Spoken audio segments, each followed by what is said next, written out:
My only regret is that what is left of Sarek within you will also be destroyed. However, I promise if I can preserve you within the collective mind, I will do so.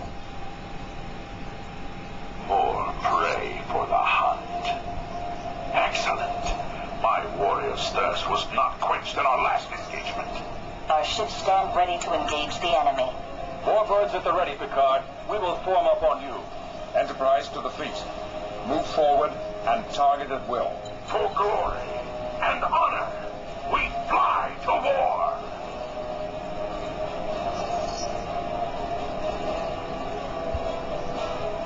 Objective achieved.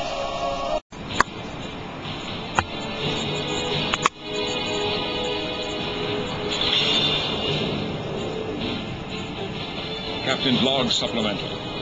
With the help of our former allies, we were able to force Tyrell's collective into retreat from Deep Space Nine. While the Klingons believe this is a sign of victory, I am a bit more cautious.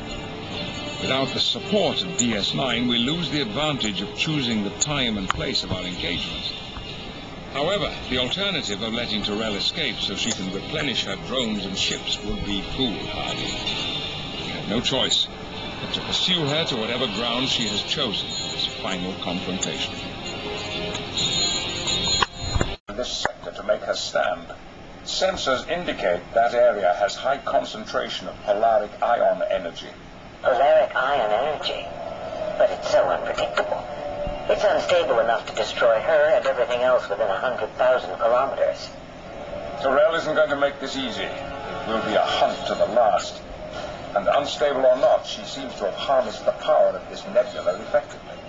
Picard, my ships are registering a large energy pocket forming around Tyrell's vessel. Looks to be a shield of some kind. This Vulcan's cunning. I've never seen that kind of shield configuration before.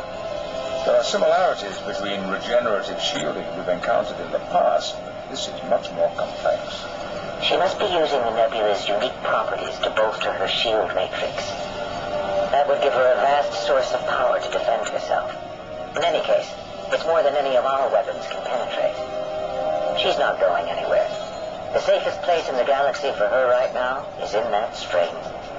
I agree. There is no sense in leaving the only safe haven in the sector. Picard, my sensors are picking up some kind of anomaly. What is this pocket doing? I'm not sure. Seems like some kind of subspace rift. Sensors indicate a tachyon pulse emanating from the phenomena. It's a transwarp conduit. She's trying to bring in reinforcements. Admiral, is there any way to close this conduit? Yes, but this one doesn't read the same as the ones I've encountered in the past. The energy signature is much greater than normal. I think Tyrell is sustaining it from the power she's drawing from the string. It's unlikely our torpedoes will be able to collapse it. At least not completely. If we want to shut that conduit down, we're going to have to shut her down. My chief engineer is working on the problem, Admiral. But our first concern must be dealing with these new arrivals. Some of the ships coming through the conduit aren't registering on our sensors as active. Their power matrix readings are highly unstable. This conduit must be having some undesirable side effects on those vessels. I'd stay clear of them, as they're likely to self-destruct. Agreed, Jean-Luc. I've received communications over subspace that more help is on the way. Let's take them down a peg before our friends show up. Focus on the active Borg vessels and steer clear of the unstable ones.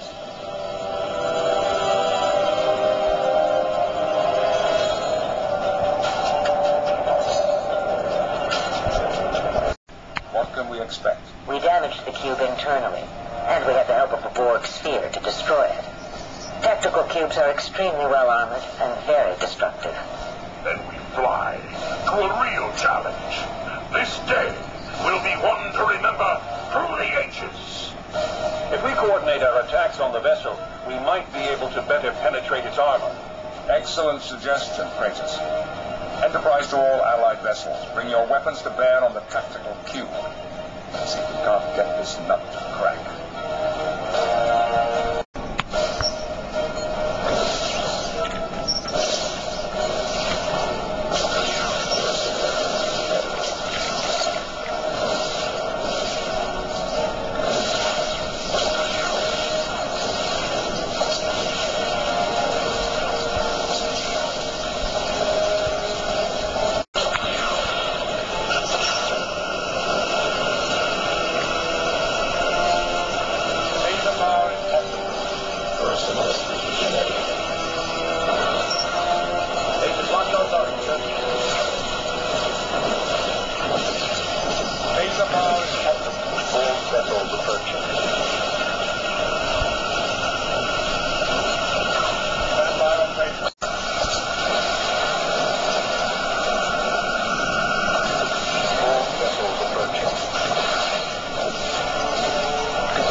What now, Picard?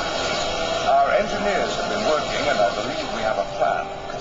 We've called in USS Scott. It should arrive here momentarily.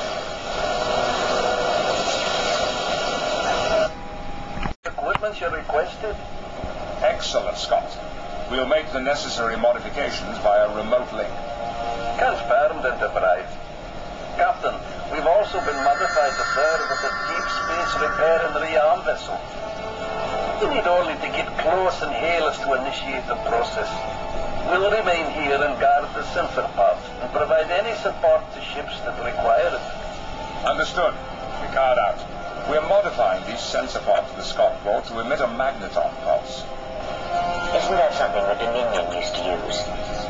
Yes, but we've been experimenting with ways to adapt the magneton field to block certain types of subspace ruptures at their point of formation. An anti-subspace weapon, if you will. We thought it might come in handy someday. That day appears to have arrived. We'll have to get each one to a specific location on the two opposite ends of the string. Once they're in place, we can activate the pulse. Very well. Let's get these sensor pods where they need to go. Prepare tractor beams. Never a dull moment with you, Captain. You sure know how to show a lady a good time. You said it yourself, Admiral. I get all the easy assignments.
Torpedoes ready.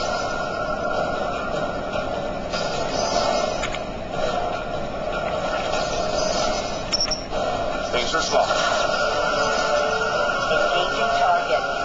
Engaging target. Lasers locked on target. Photon torpedoes ready. Captain, enemy shields are down.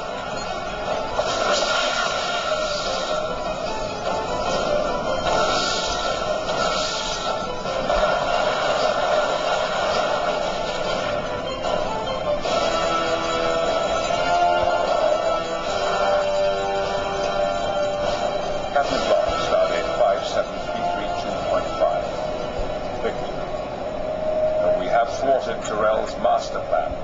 A victory begs the question, where do we go from here? The Borg once again left us picking up the pieces, honoring our dead, and hoping for the future. My responsibility here is inescapable. Ripples, water, consequence of my actions. However, I have come to live with an understanding that all things have a bane, and this one, the Borg, haunted me the most. I could hear Tyrell in her final moments calling out to me. Whether it was the Vulcan or Borg in my mind, I wonder which we destroyed, which one was safe.